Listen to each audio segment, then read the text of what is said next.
Hello guys, welcome back. In this video, we are going to stare at this lathe while I make this beats music. Just kidding, do not leave, that was a joke. So we're going to look at a complete teardown of this compound tool rest. I've already serviced it, and the reason I'm doing this quick video or intro is because it has many layers, and I just want to give you a quick heads up on what you might be looking at as we tear down layer by layer. So it does have a bottom main bed that's attached to the lathe bed using a giant bolt and this nut, and this one will help it move back and forth.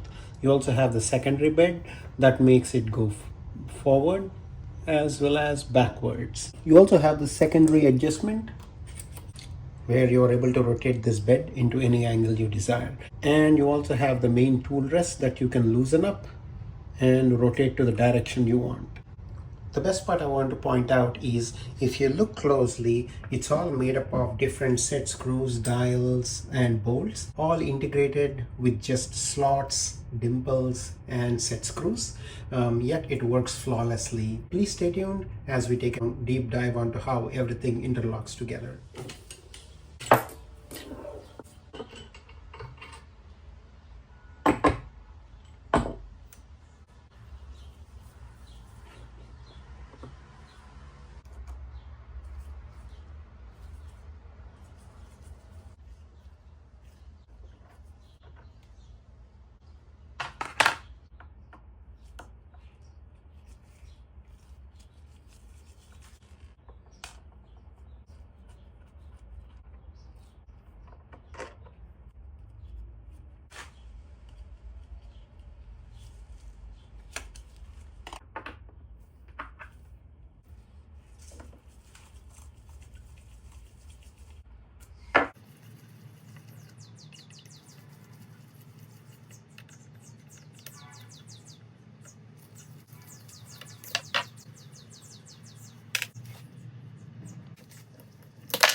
These do not directly sit in the slot, but there is a little opening here, so you just slide in there.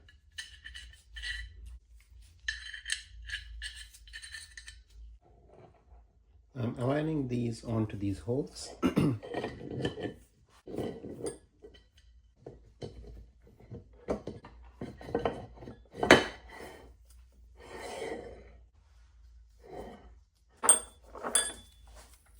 This is an asymmetrical bolt. It's wider on this side and narrower on this side. And I don't know if you can tell by the lip, but its thickness is more on one side. So as you turn, it kind of fixes everything into its place.